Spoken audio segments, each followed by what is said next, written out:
Aujourd'hui, je vous raconte l'histoire d'Isabelle de Luz, une jeune orpheline qui, un matin de septembre 1552, vit sa vie basculer irrémédiablement lorsqu'une épouse de sang royal disparut mystérieusement de l'hôtel.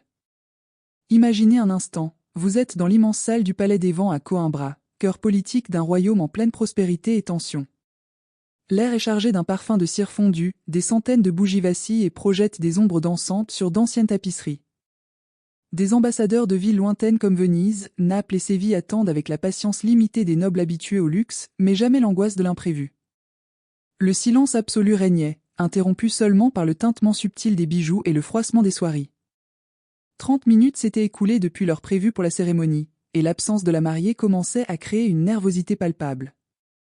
Les religieuses du couvent voisin, supervisant les préparatifs royaux, chuchotaient présages et destins. Parmi elles, Isabella da Luz, qui travaillait encore discrètement dans la buanderie du couvent de Nossa Senhora da Aurora, pliait des draps de ses mains fermes et calleuses, sans imaginer que ce jour-là allait tout changer. La jeune femme, âgée de seulement 18 ans, portait sur ses épaules le poids d'une enfance volée. Ses parents, des marchands ruinés de la ville d'Évora, l'avaient confiée aux religieuses pour régler leurs dettes. Là, entre prières, ménage et petites leçons clandestines de lecture et d'écriture, Isabella apprit que la vie pouvait être dure, mais que l'intelligence et la ruse étaient les clés de la survie. Elle connaissait les couloirs du couvent comme sa poche, sachant où étaient cachés les livres rares et les parchemins oubliés, absorbant des secrets que toutes les nobles de Coimbra ne maîtrisaient pas. Alors que le monde extérieur était en émoi suite à la disparition de sa fiancée, Léonore de Almeida, Isabella sentit son cœur s'emballer en entendant les pas précipités des religieuses courir dans les couloirs. Sœur Béatrice, toujours méticuleuse et nerveuse, apparut avec un air d'urgence et de peur. « Isabelle, tu dois venir avec moi, sans tarder. » L'espace d'un instant, la jeune femme lâcha le fer chaud, laissant une marque sombre sur le linge fraîchement repassé, et sentit la réalité de son destin approcher comme un coup de vent. Dans la cour principale du couvent, un carrosse noir aux détails dorés attendait. Les armoiries de la famille royale reflétaient la lumière du soleil, et les cavaliers hennissaient d'impatience, conscients de la gravité de ce qui allait arriver. La reine régente, Donna Margarida de Bragança, requit sa présence.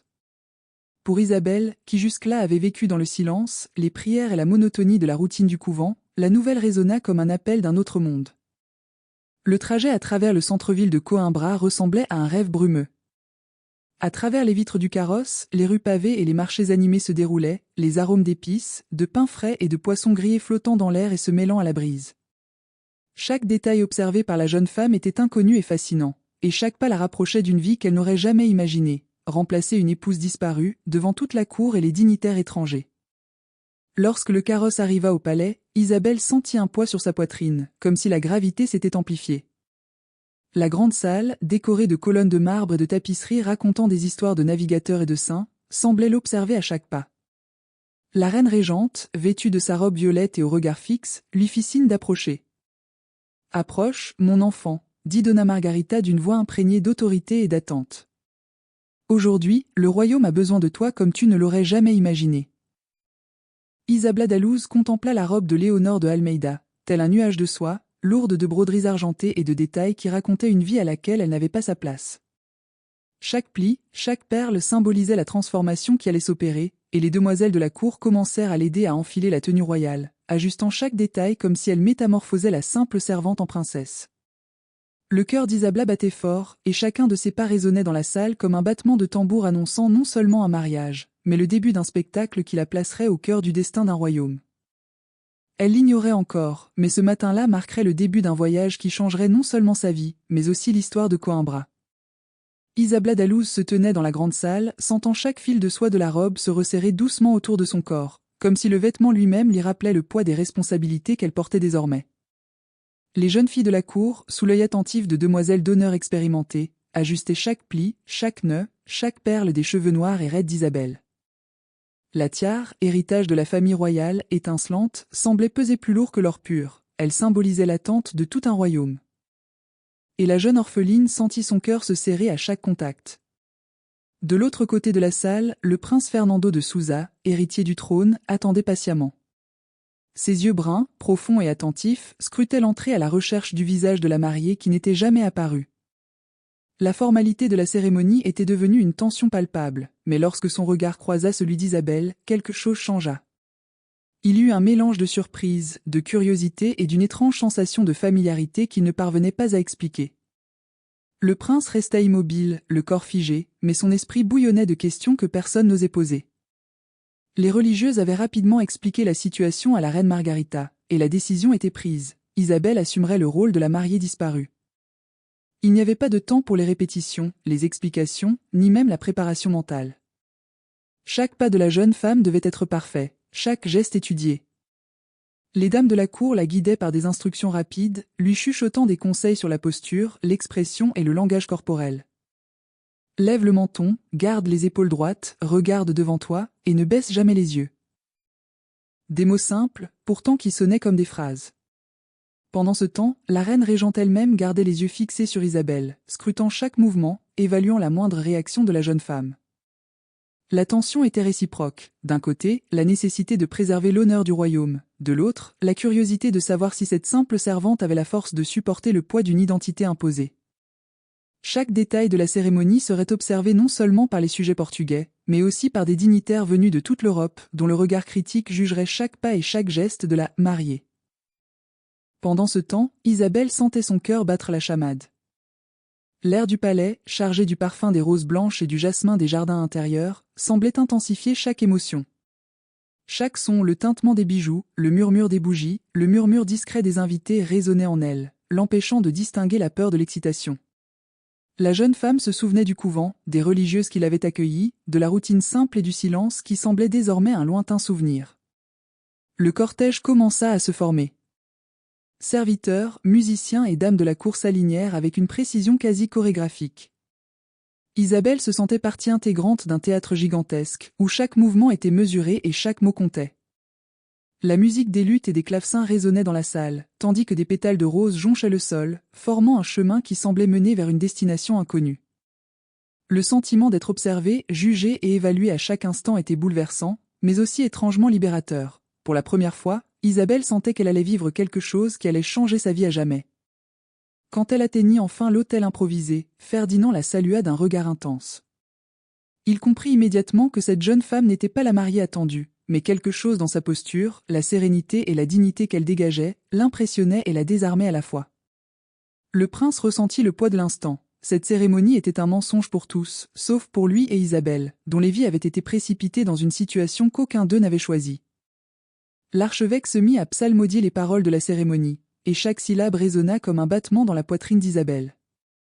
Elle répéta les gestes répétés en minutes, chaque mot prononcé avec soin, mais intérieurement, elle se sentait comme une navigatrice en eaux inconnues, sans boussole ni carte.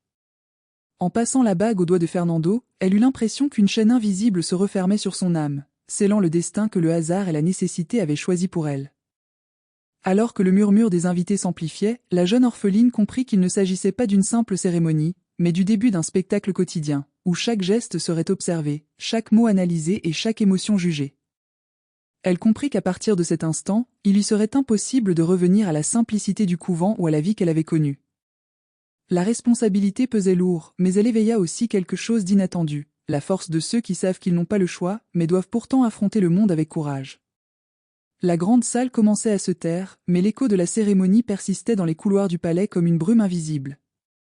Isabella Dalloz se tenait près de l'autel, les doigts encore tremblants sous le poids de l'anneau qui avait scellé non seulement un mariage, mais un destin qu'elle n'avait pas choisi.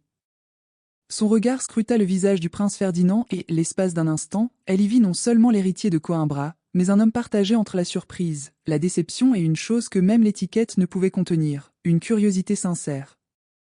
Alors que les applaudissements étouffés s'estompaient, le cortège s'éloigna lentement et les invités commencèrent à s'approcher pour saluer la nouvelle mariée. Isabella sourit délicatement, mais c'était un sourire savant, répété, comme si elle avait étudié chaque geste et des réflexes invisibles. Son cœur battait à tout rompre, un rythme qui trahissait un mélange de peur, d'adrénaline et une étrange sensation de puissance. À chaque pas, elle sentait le poids de tous les regards braqués sur elle, chacun chargé d'attente et de jugement. Fernando s'approcha d'un pas mesuré, lui offrant son bras pour la guider à travers le couloir. La sensation était déconcertante, jamais auparavant la jeune orpheline n'avait marché avec une telle attention portée à chaque détail de sa posture. Mais malgré sa nervosité, Isabella remarqua quelque chose de curieux dans le regard du prince. Ce n'était ni un reproche ni une désapprobation, mais une quête presque humaine de compréhension. Il cherchait quelque chose de familier dans un visage inconnu, comme s'il savait instinctivement que derrière cette façade royale se cachait quelqu'un d'assez courageux et digne pour affronter l'inattendu. Les premières salutations arrivèrent. Des nobles portugais et étrangers s'approchèrent, murmurant des compliments solennels, ajustant leurs mots et leurs expressions comme s'il s'agissait de parures à porter avec soin. Isabelle répondit avec la sérénité qu'elle avait appris à cultiver au couvent, dissimulant toute trace d'anxiété. Chaque geste était une chorégraphie qu'elle maîtrisait mieux que n'importe quelle danse, chaque mot un bouclier invisible contre la panique qui menaçait de surgir. Au milieu de la confusion polie des salutations, une religieuse à l'air sévère, sœur Béatrice, s'approcha discrètement. Elle murmura, à peine audible, « Isabelle, souviens-toi, chaque pas que tu fais ici façonne non seulement ta vie, mais aussi le destin du royaume. Observe, apprends, survis. » Des mots simples, mais qui sonnaient comme un sombre avertissement. La jeune femme comprenait que sa survie dépendait autant de sa capacité à interpréter les signes que de sa capacité à exécuter une performance parfaite. Pendant ce temps, Ferdinand essayait de digérer la situation. La reine régente lui avait confié la défense de l'honneur du royaume, mais l'événement inattendu avait tout transformé en un complot complexe.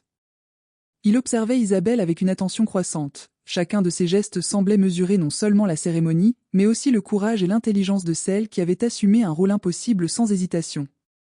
Le prince ressentit un mélange d'admiration et d'inquiétude, car il réalisait que la jeune femme pouvait être aussi fragile que ferme, aussi humaine qu'impressionnante de résilience.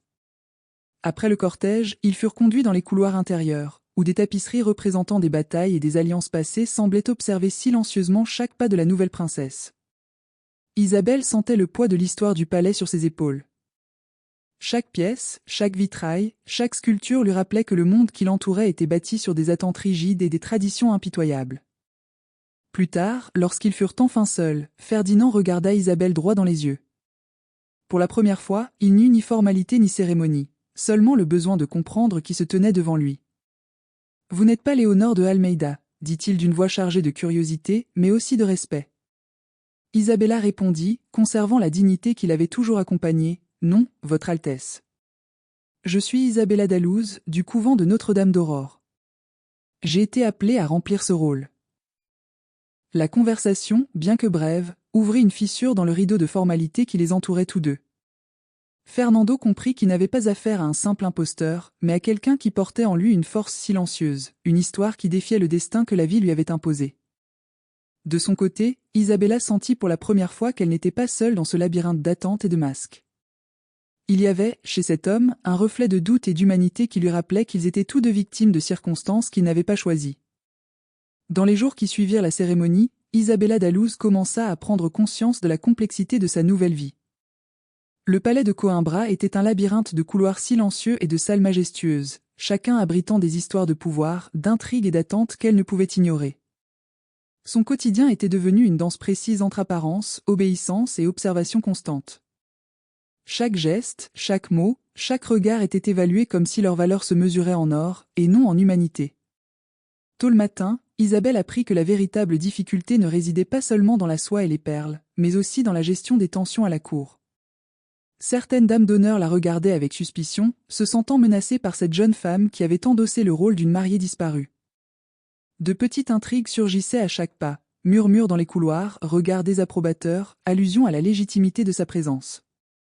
Mais au fond d'elle-même, Isabelle avait appris au couvent que le silence et la patience étaient des armes aussi puissantes que le courage et l'intelligence. Fernando, quant à lui, continuait d'observer. Entre réunions d'État et instructions officielles, le prince trouvait le temps de discuter avec Isabelle, cherchant à comprendre. Il la voyait au-delà du masque de princesse qu'elle portait. Il lisait dans ses yeux quelque chose que la cour ne pouvait percevoir, l'esprit, la force et la dignité d'une jeune femme ayant survécu à la perte et à l'abandon. Parfois, les deux hommes échangeaient des regards silencieux lors des dîners officiels, de petites étincelles de compréhension mutuelle qui ne faisaient qu'accroître la tension entre eux. La vie au palais apportait aussi de nouveaux défis, apprendre le nom de chaque membre de la cour, mémoriser les protocoles, comprendre les alliances familiales et politiques qui façonnaient non seulement la vie des membres de la famille royale, mais aussi le destin du royaume. Isabella se sentait comme une apprentie sur un échiquier, chaque mouvement soigneusement calculé par des pièces invisibles contrôlant son chemin. Pourtant, il y avait quelque chose de libérateur dans cette complexité, le sentiment que, malgré tout, chaque geste juste pouvait apporter de petites victoires de survie et de respect. Pendant ce temps, les religieuses du couvent envoyaient discrètement des messages de soutien, rappelant à Isabella ses origines et la force qu'elle portait en elle. Chaque lettre était lue en secret, cachée parmi les parchemins du palais, et chaque mot servait d'encre, gardant la jeune femme connectée à elle-même, au passé et au courage nécessaire pour affronter l'avenir. Elle savait que, malgré le luxe et le pouvoir qui l'entouraient, l'essence de sa vie résidait dans la simplicité et la détermination qui l'avaient affermie depuis l'enfance. Les jours s'écoulaient, entre cérémonies, répétitions d'étiquettes et moments d'observation silencieuse. Par un après-midi particulièrement chaud, Ferdinand invita Isabelle à se promener dans les jardins du palais. Au milieu des statues de marbre et des fontaines murmurantes, ils purent enfin parler sans la présence de courtisans ni de spectateurs. « Comment parvenez-vous à conserver votre sérénité au milieu de tout cela » demanda Ferdinand avec une curiosité sincère. Isabelle prit une profonde inspiration, observant les roses qui fleurissaient autour d'elle. « J'ai appris que la vie exige de s'adapter. La force ne réside pas dans le fait d'éviter la peur, mais dans le fait de persévérer malgré elle. » À cet instant, une petite connexion commença à se tisser. Ce n'était pas un coup de foudre instantané, mais une reconnaissance mutuelle. Tous deux, prince et orphelin, dans des circonstances différentes, étaient prisonniers d'un destin qu'ils n'avaient pas choisi. La tension entre eux se transforma peu à peu en un respect discret, fondement sur lequel quelque chose de plus profond pouvait émerger. Cependant, la cour ne laissait aucune place au moment d'humanité. Intrigues politiques, rumeurs et pression de la reine régente maintenaient la jeune femme constamment en alerte. Chaque geste en public était scruté, chaque mot gravé dans la mémoire d'observateurs attentifs. Le sentiment d'être constamment exposée était étouffant, mais Isabelle apprit rapidement à transformer l'anxiété en discipline, la vulnérabilité en force stratégique. Et maintenant, j'aimerais vous entendre. Si vous étiez à la place d'Isabelle, comment géreriez-vous les regards suspects et les intrigues quotidiennes, sachant que tout le monde attendait de vous la perfection ? Laissez un commentaire ci-dessous, j'aimerais lire vos idées et stratégies. Dans les jours qui suivirent, Isabelle commença à comprendre qu'être une princesse ne se résumait pas à porter de la soie et à exhiber des perles. C'était vivre sous un regard attentif, où chaque geste pouvait être interprété comme une vertu ou un défaut.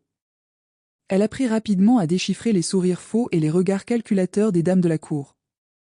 Certaines tentaient de la déstabiliser par des commentaires voilés, d'autres, par des gestes subtils, lui offraient une aide qui la troublait plutôt que de la guider.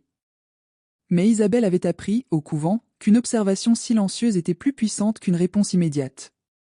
Fernando de Souza commençait à s'habituer à sa présence à ses côtés, non pas comme la mariée qu'il espérait, mais comme quelqu'un qui avait assumé une identité impossible avec une dignité impressionnante. Lors des banquets et des réunions officielles, il observait discrètement, notant les petits gestes qui trahissaient son effort constant pour ne pas trahir l'anxiété ou la peur. Il y avait quelque chose chez Isabelle qui défiait les apparences, une force tranquille que l'on ne retrouvait pas chez les nobles habitués au luxe dès leur naissance. Un après-midi, le prince décida de l'emmener dans les jardins du palais, à l'abri des regards indiscrets. Marchant entre les fontaines murmurantes et les statues de marbre, Fernando rompit enfin la formalité. « On dit que tu es courageuse. Mais avoue, tu n'as pas peur ?» demanda-t-il en regardant Isabelle droit dans les yeux avec sincérité. Elle prit une profonde inspiration, sentant la douce brise caresser ses cheveux. « Moi, j'ai peur. Mais j'ai appris que la peur ne nous domine que si on la laisse faire. Ce qu'on ne peut pas choisir, il faut apprendre à l'affronter. » La conversation fut brève mais intense. Pour la première fois, Isabelle sentit qu'on pouvait la voir comme une personne, et non comme un simple masque. Fernando, à son tour, commença à comprendre que la jeune femme qui avait pris la place de la mariée disparue possédait des qualités qu'aucune étiquette ne pouvait enseigner, intelligence, résilience et une dignité débordante, même en silence. L'Arès. Une affection mutuelle commença à naître, subtile mais solide comme un socle de pierre. Pendant ce temps, la cour était en pleine agitation. De petites rumeurs sur la véritable identité de la « mariée » circulaient discrètement parmi les nobles attentifs. Certains tentaient d'exploiter la situation à des fins politiques, d'autres se contentaient d'observer, curieux de la réaction de la jeune femme sous la pression. Isabelle apprit à naviguer dans ce réseau complexe d'intentions silencieuses. Chaque sourire, chaque hochement de tête, chaque mot retenu devenait une défense, une arme stratégique qui l'aidait à survivre. Pendant tout ce temps, Isabelle maintenait un contact secret avec les religieuses du couvent qui l'avaient élevée. Des lettres étaient envoyées et reçues discrètement, lui rappelant ses origines et renforçant sa détermination. Chaque message lui rappelait que, aussi complexe et rempli d'apparence que fut le monde réel, son essence demeurait intacte. C'était un ancrage qui l'aidait à affronter les défis quotidiens avec assurance et courage. Lors d'une journée particulièrement difficile, lors d'une audience officielle, l'une des demoiselles d'honneur tenta de l'humilier devant des dignitaires étrangers, mettant en doute sa capacité à représenter la mariée disparue. Isabella resta calme, ne répondant que par des mots mesurés et des gestes précis. Sa réaction élégante et maîtrisée surprit tout le monde, y compris Ferdinand. Il réalisa, une fois de plus, que la jeune femme possédait des qualités qui allaient au-delà de la simple adaptation. Elle avait un talent naturel pour le leadership et la survie au milieu des intrigues. La relation entre Ferdinand et Isabella commença à se transformer lentement. De brefs moments de complicité émergèrent dans les couloirs silencieux du palais, aux fenêtres donnant sur les jardins intérieurs, dans les murmures échangés entre deux cérémonies. La tension initiale, alimentée par une confusion d'identité, laissa place à un profond respect et à une véritable curiosité quant à leur véritable identité. Le palais de Coimbra semblait un organisme vivant, vivant au rythme des attentes de tous ceux qui l'habitaient. Pour Isabelle de Luz, chaque couloir, chaque pièce et chaque vitrail lui rappelait constamment qu'elle était observée, évaluée et jugée à chaque instant. Malgré cela, la jeune femme apprit à transformer cette vigilance en stratégie silencieuse, maintenant un équilibre entre sa véritable identité et le rôle qu'elle allait jouer. Ferdinand observait attentivement chacun de ses gestes, réalisant que, derrière sa perfection et son calme apparent, se cachait une tension qu'aucune étiquette ne pouvait dissimuler. Le prince commença à comprendre que la jeune femme avait non seulement survécu au couvent, mais qu'elle possédait aussi une intelligence émotionnelle capable de s'adapter aux situations les plus inattendues. C'était à la fois fascinant et troublant. Chaque pas d'Isabelle semblait mesurer non seulement sa propre sécurité, mais aussi l'impact de chaque action sur le royaume. La journée se déroula au gré d'une série d'audiences et d'engagements solennels. Les dames de la cour, certaines discrètement malveillantes, d'autres ouvertement critiques, tentèrent de tester la capacité d'Isabelle à maintenir une posture impeccable. L'une d'elles, la marquise de Valença, laissa même entendre aux étrangers que la nouvelle « mariée » pourrait ne pas respecter la tradition familiale, par des regards de défi. Isabella, cependant, répondit par un sourire calme et des paroles mesurées, comme quelqu'un transformant une lame tranchante en pétale de rose. Fernando, présent à l'audience, ne put retenir une légère marque d'admiration. Il commença à réaliser que la jeune femme, bien que n'étant pas née pour la vie luxueuse du palais, possédait une présence naturelle qui imposait un respect silencieux. Chaque geste, chaque réponse et chaque regard d'Isabella témoignaient d'une force qui transcendait tout protocole. La jeune femme ne se contentait pas de survivre, elle commandait sa propre histoire, même sous le regard attentif et critique de tous ceux qui l'entouraient. La nuit, dans les jardins éclairés par des torchers, Fernando s'approcha d'Isabella. Le bruit de l'eau des fontaines et le parfum des fleurs créaient une atmosphère intime, loin de la formalité du palais. « Ton sang, ton histoire, tout cela te pèse-t-il » demanda Fernando d'une voix basse, presque confidentielle. Isabella prit une profonde inspiration, sentant la douce chaleur de la nuit. « C'est lourd. Mais j'ai appris que tout poids peut se transformer en force.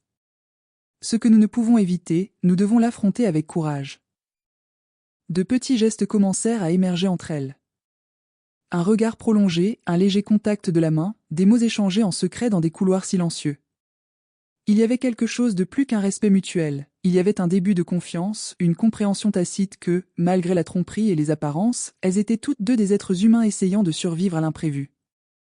Pendant ce temps, la cour continuait de mettre Isabella à l'épreuve. De petites rumeurs sur sa véritable identité parvenaient aux oreilles de certains nobles, augmentant la pression et exigeant qu'elle reste impeccable et en public. Chaque faux pas pouvait être utilisé contre elle, mais Isabelle apprit à déchiffrer les signaux, à évaluer les réactions et à agir avec précision, transformant chaque défi en une occasion de démontrer sa compétence et sa dignité. Dans le silence de la nuit, Ferdinand observait Isabelle, ressentant un mélange de fascination et de malaise. Il savait que la jeune femme avait été placée dans ce rôle par une décision étrangère, mais sa présence commençait à modifier la dynamique du palais de manière silencieuse et puissante. Ce n'était pas un simple remplacement, c'était une force transformatrice, défiant la rigidité de la cour et commençant à toucher les cœurs les plus endurcis. Les journées au palais de Coimbra se poursuivaient intensément, chaque matin apportant son lot de cérémonies, d'instructions protocolaires et de rencontres avec les membres de la cour.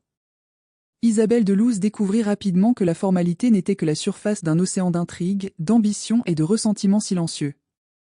Chaque sourire avait une double signification. Chaque geste pouvait être interprété comme un signe de loyauté ou de trahison. Un matin, lors d'une réunion de conseillers et de nobles, l'une des plus anciennes dames de la cour, la comtesse de Marvao, aborda Isabelle avec une fausse cordialité. Ma chère, votre position exige plus que la beauté et la gentillesse. Être princesse exige de la ruse, du courage et une compréhension des désirs de chacun, dit-elle avec un sourire calculé. Isabelle, se souvenant de ses leçons au couvent, répondit doucement et fermement. Je vous remercie pour vos conseils, madame. J'apprends chaque jour à écouter et à comprendre, à agir avec justice et sagesse. Fernando, observant la scène de loin, ressentit un mélange de fierté et d'inquiétude.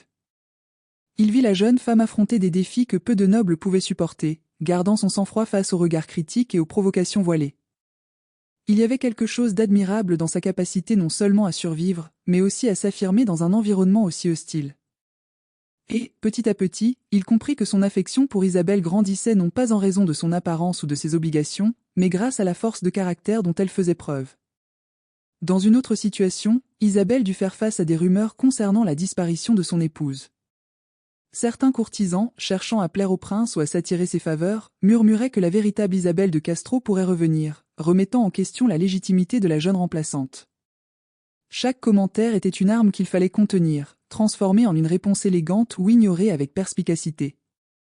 Isabelle apprit à concilier diplomatie et authenticité, comprenant que sa survie dépendait de sa capacité à gérer cette subtile lutte de pouvoir. Malgré les pressions, des moments de soulagement surgirent également. Ferdinand et Isabelle trouvèrent de petites occasions de discuter loin du regard attentif de la cour. Dans les jardins intérieurs, parmi les fontaines et les statues de marbre, ils échangèrent histoires d'enfance, peurs et rêves, créant un espace de confiance qui renforça leur relation silencieuse. Il en apprit davantage sur son courage, son intelligence et son humanité, et elle découvrit qu'il existait quelqu'un prêt à la voir au-delà du rôle imposé. Un après-midi, alors qu'elle flânait dans le couloir menant aux appartements de la reine-mère, Isabelle remarqua des religieuses lui envoyant discrètement de petits messages d'encouragement, dissimulés parmi des livres et des parchemins. Chaque message lui rappelait ses origines, renforçant l'idée que, malgré les apparences et les mensonges, son essence demeurait intacte. Ces messages secrets étaient comme de petites ancres de courage, la maintenant stable au milieu de la tempête d'attente et de pression à la cour. Sa relation avec Ferdinand commença à révéler des nuances jusque-là cachées. De petits gestes d'attention, des regards prolongés et des mots échangés en secret créèrent entre une tension subtile, empreinte de respect, de curiosité et de conscience d'être tous deux prisonniers d'un destin qu'ils n'avaient pas choisi. Chaque interaction renforçait ce lien silencieux qui se développait, sans pour autant devenir manifeste, mais toujours présent et grandissant. Et au fil des semaines, Isabelle réalisa que, malgré le luxe, le pouvoir et la beauté, son plus grand défi restait de préserver sa propre identité.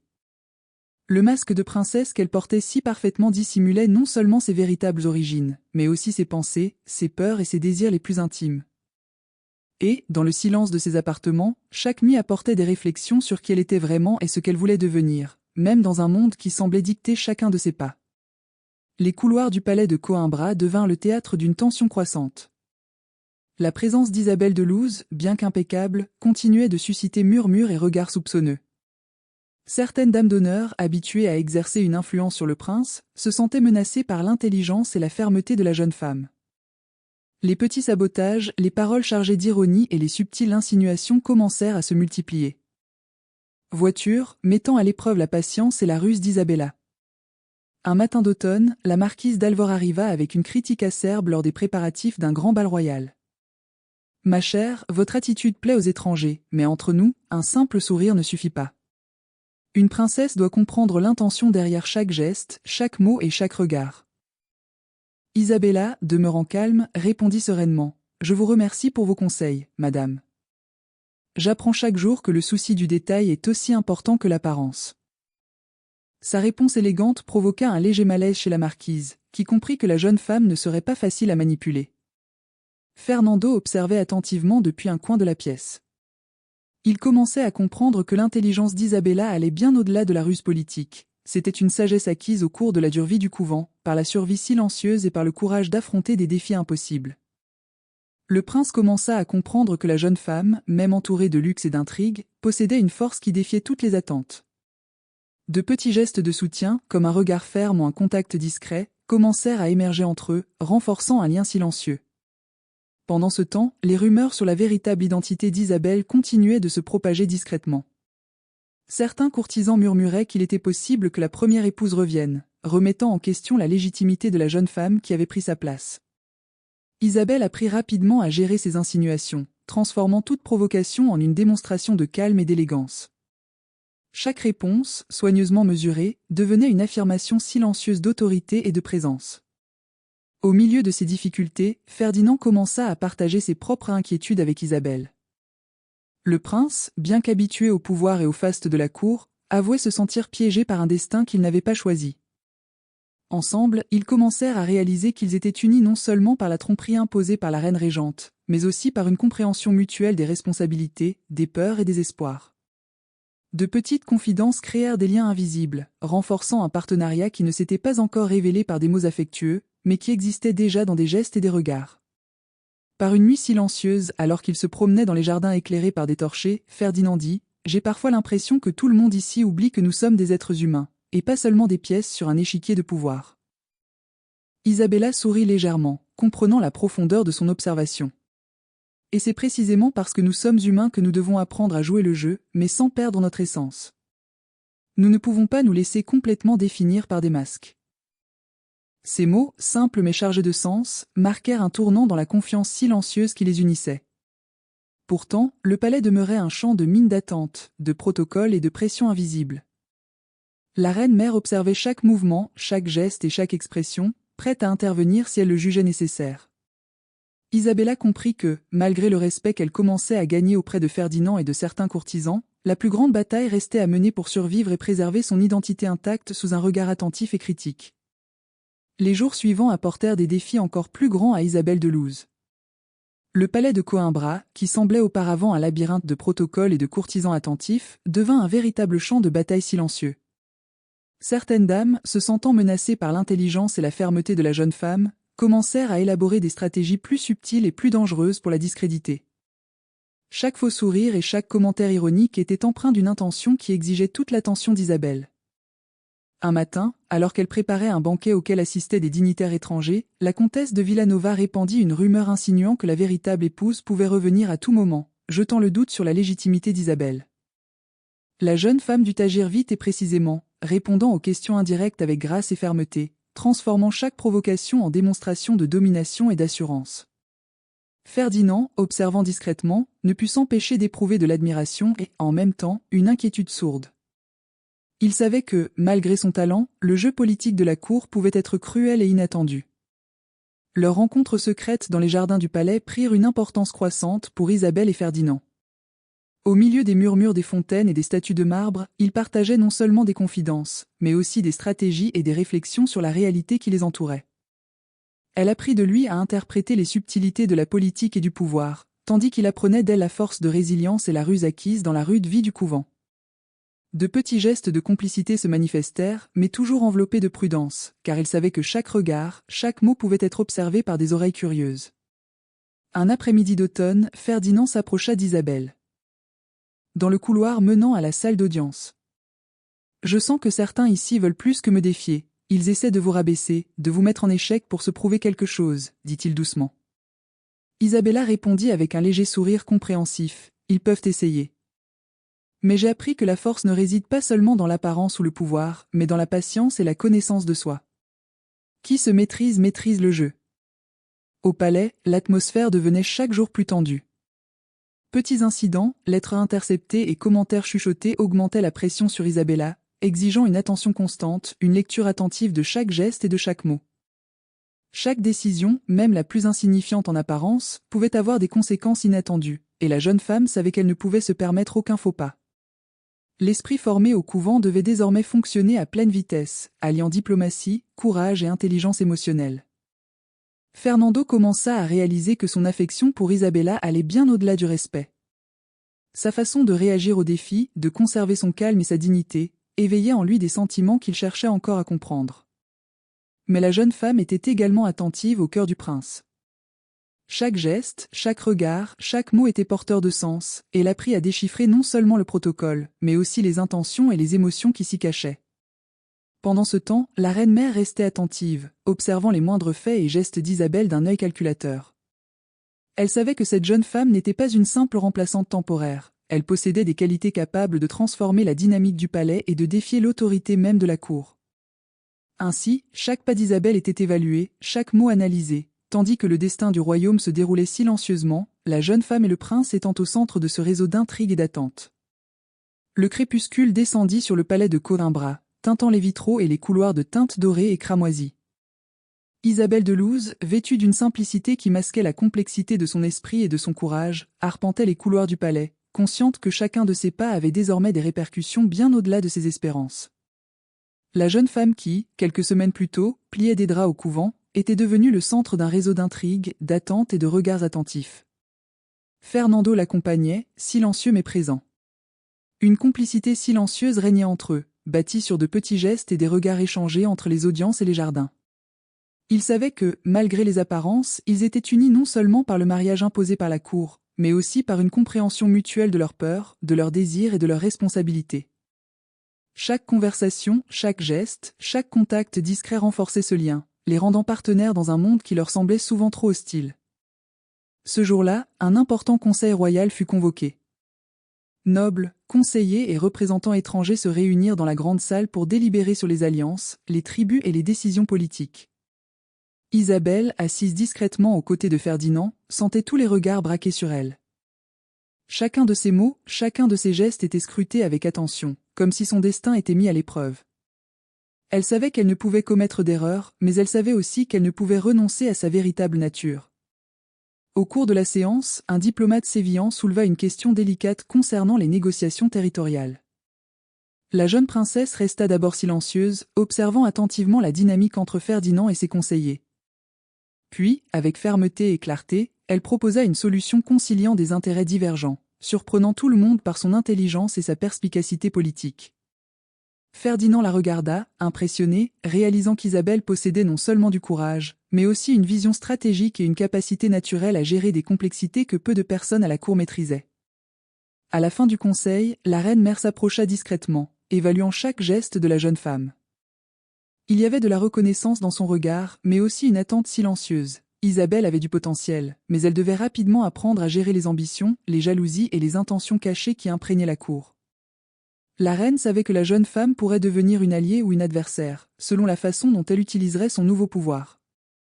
Ce soir-là, dans les appartements éclairés aux chandelles, Ferdinand et Isabelle discutèrent longuement de l'avenir qui les attendait. Le prince, plus franc que jamais en public, confessa des peurs et des désirs qu'il n'avait jamais partagés. Isabelle, à son tour, révéla la force que lui procuraient ses origines modestes et son éducation au couvent. Entre paroles, confidences et projets, tous deux comprirent que, bien qu'ils fussent encore prisonniers des circonstances imposées, ils possédaient désormais un lien qui leur permettrait d'affronter les événements. Et ainsi, le serviteur qui s'était réveillé ce matin-là. Un 10 septembre, anniversaire célébré au couvent, l'avait transformé en figure de force, d'intelligence et de dignité au cœur du palais. Elle apprit que même lorsque la vie nous impose des rôles que nous ne choisissons pas, il est possible de transformer chaque défi en opportunité et chaque peur en courage.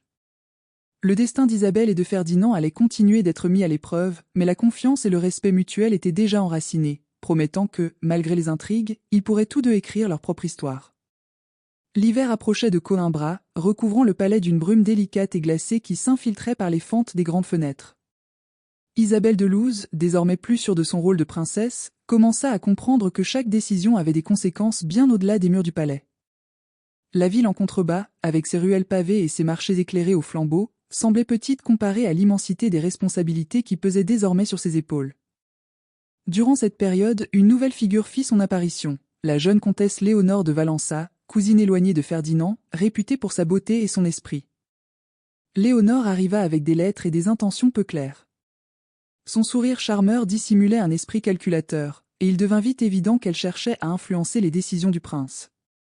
Isabelle comprit immédiatement la nécessité de se montrer vigilante. Léonore non seulement rivalisait d'attention, mais pouvait aussi manipuler courtisans et alliés du palais pour servir ses propres intérêts. Pendant ce temps, Ferdinand montrait des signes de malaise. Il comprenait que son rôle d'héritier du trône ne pouvait se limiter aux cérémonies et aux discours. Chaque conversation avec ses conseillers, chaque audience avec les ambassadeurs étrangers exigeait non seulement des connaissances politiques, mais aussi un sens aigu de l'analyse des gens.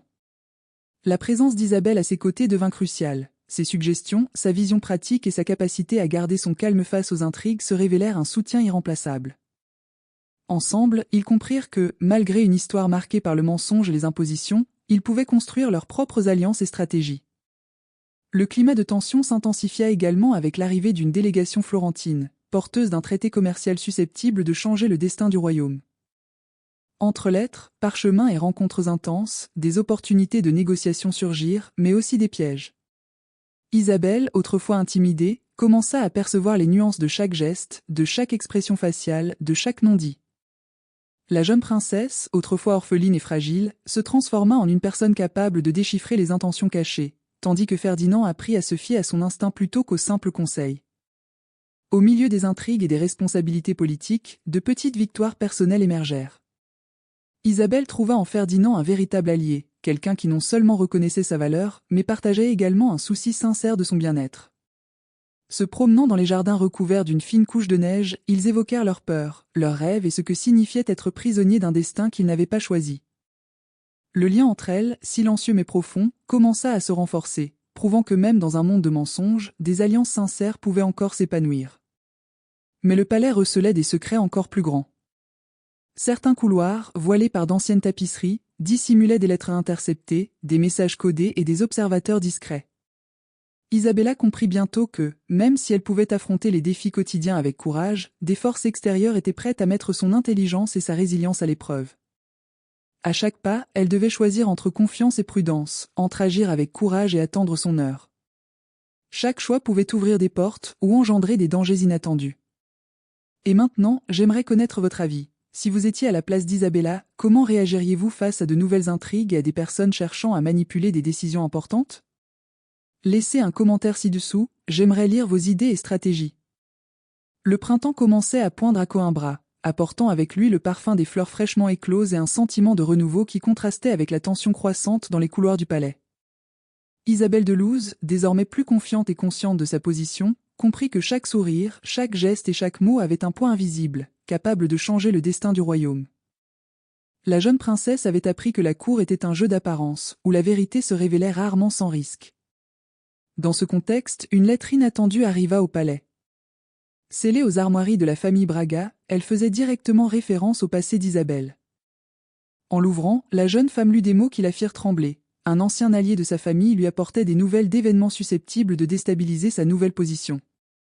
La lettre évoquait des secrets de son enfance, d'anciennes alliances familiales et des dettes d'honneur désormais impayées.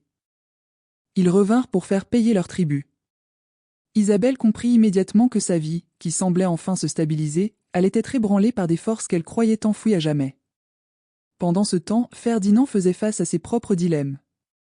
Le prince découvrit que certains conseillers, mécontents de l'influence croissante d'Isabelle, commençaient à remettre en question sa capacité à juger et à prendre des décisions politiques. De faibles rumeurs circulaient, suggérant que Ferdinand pourrait être manipulé par la jeune princesse. Malgré l'épreuve émotionnelle, il comprit qu'il devait protéger non seulement le royaume, mais aussi celui qui gagnait peu à peu sa confiance et son admiration. Isabelle, quant à elle, sentit le besoin d'agir vite et intelligemment. Elle rassembla discrètement des alliés fidèles, étudia les archives anciennes et observa attentivement le comportement des courtisans les plus hostiles. Chaque pas était calculé, chaque mot mesuré, alors qu'elle cherchait à transformer les secrets du passé en armes stratégiques pour consolider sa position et protéger Ferdinand. Son sens de l'observation, acquis dès son enfance parmi les livres cachés et les couloirs silencieux du couvent, devint alors son plus grand atout. Les nuits au palais devinrent des moments de planification silencieuse. Isabelle arpentait les couloirs déserts, repensant aux conversations et aux détails observés durant la journée. Ferdinand, percevant l'intensité de son dévouement, commença à lui faire davantage confiance, discutant de stratégie et lui offrant son soutien. Ensemble, ils formèrent un partenariat improbable, fondé sur le respect, l'admiration et la conviction tacite que, malgré les circonstances imposées par le destin, ils pouvaient affronter défis et intrigues avec ruse et courage. Mais la tension ne venait pas seulement de leurs alliés ou de leurs conseillers. La comtesse Léonore de Valença, sentant l'influence croissante d'Isabelle sur Ferdinand, commença à opérer des manœuvres plus agressives. Petits sabotages, chuchotements stratégiques et manipulations subtiles mettaient quotidiennement à l'épreuve la patience et l'intelligence de la jeune princesse. Chaque action de la comtesse exigeait d'Isabelle non seulement une réaction immédiate, mais aussi une vision de l'avenir, transformant la cour en un véritable échiquier où chaque coup pouvait être décisif. L'été approchait à Coimbra, et avec lui, une sensation de chaleur et de malaise envahissait les couloirs du palais. Isabelle de Luz sentait que le passé, jusque-là lointain, commençait à s'insinuer dans les moindres gestes des courtisans. Les murmures s'amplifiaient, des messages discrets circulaient et des pièges étaient tendus pour mettre son intelligence et son endurance à l'épreuve. La jeune princesse savait que la bataille n'était pas seulement politique, mais aussi personnelle. Un matin, alors qu'elle examinait des documents à la bibliothèque royale, Isabelle reçut la visite d'un vieil ami de la famille, le seigneur Raphaël de Braga. Il apportait des informations sensibles sur d'anciens alliés et rivaux de la famille, révélant un réseau de secrets comprenant trahison, dettes et promesses non tenues. Chaque mot prononcé par Raphaël fit réfléchir Isabelle au choix qu'elle n'aurait jamais imaginé faire et à la nécessité d'agir avec précision pour se protéger, elle-même, mais aussi Ferdinand et le royaume. Pendant ce temps, Ferdinand subissait une pression croissante. Des conseillers influents et des diplomates étrangers mettaient en doute sa capacité à gouverner aux côtés d'une personne qui n'était pas issue de la royauté. Des rumeurs sur la légitimité d'Isabelle commencèrent à circuler discrètement parmi des alliés moins fiables, et le prince comprit qu'il devait gérer la situation avec prudence. Observant la sérénité et l'intelligence de la jeune femme, Ferdinand comprit que son soutien serait crucial pour affronter les défis à venir. La comtesse Léonore de Valença intensifia ses manœuvres. Exploitant chaque faille et chaque faux pas apparent des autres courtisans, elle tenta de créer des situations désavantageuses pour Isabelle. Faux sourires, compliments déguisés et conseils stratégiques transformèrent chaque interaction en une épreuve de patience et de discernement pour la jeune princesse. Isabelle, cependant, ne se laissa plus duper. Chaque geste, chaque mot de la comtesse était méticuleusement analysé, et la jeune femme apprit à transformer les attaques en occasion de démontrer son intelligence et son habileté politique. Dans les jardins du palais, Ferdinand et Isabelle trouvèrent refuge. Entre fontaines et statues, ils échangèrent des stratégies, se confièrent et renforcèrent la confiance qui commençait à s'instaurer entre eux.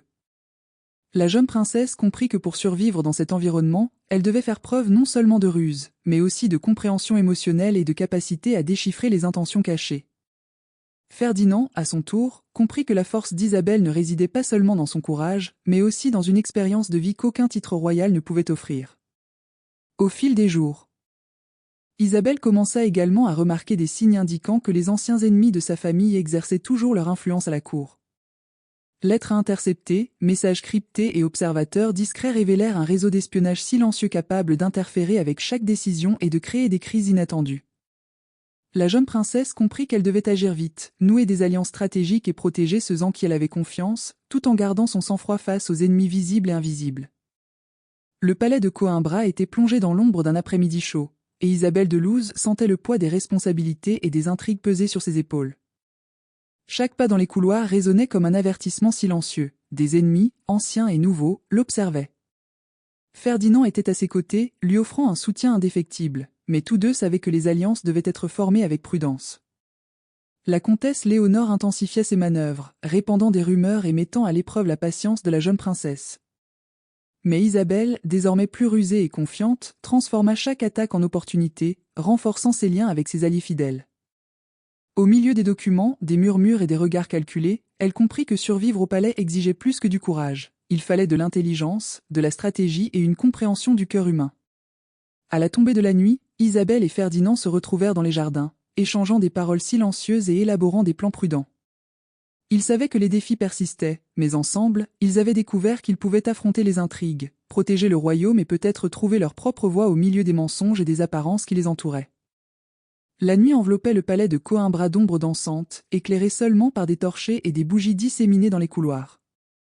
Isabelle Dalloz, désormais plus confiante et plus stratégique, marchait aux côtés de Ferdinand, sentant que chaque pas les rapprochait de décisions susceptibles de changer le destin du royaume. Les intrigues de la comtesse Léonore et des courtisans jaloux étaient toujours présentes, mais la jeune princesse savait qu'elle avait des alliés fidèles et l'intelligence nécessaire pour affronter l'avenir. Dans les jours qui suivirent, Isabelle scella des alliances discrètes, renforçant son rôle au sein du conseil du palais et prouvant que, malgré ses origines modestes, elle pouvait influencer les décisions importantes. Impressionné et fier, Ferdinand fit de plus en plus confiance à la compagne que la vie lui avait imposée de manière si inhabituelle. Entre stratégie politique et moments de complicité dans les jardins, ils commencèrent à comprendre que, malgré les mensonges entourant leur mariage, ils pouvaient construire une relation fondée sur le respect et la confiance. Le passé était encore chargé de lettres et de secrets, mais Isabelle apprit à les transformer en force, utilisant la connaissance de son histoire familiale pour protéger sa position et renforcer ses liens avec ceux qui comptaient vraiment. La cour, en proie aux intrigues, observait attentivement les moindres gestes de la princesse, ignorant que derrière sa délicatesse et sa jeunesse se cachait un esprit vif et un cœur déterminé. Alors que la lune se levait sur Coimbra, Ferdinand et Isabelle contemplaient le jardin silencieux, comprenant que cette première phase de défi ne faisait que commencer. Le royaume était en sécurité, mais les véritables épreuves de courage, d'intelligence et de confiance étaient encore à venir. La jeune princesse, qui pliait autrefois les draps au couvent, savait que son destin était désormais lié à celui du prince et à l'avenir du royaume, et que chaque choix futur exigerait courage et ruse.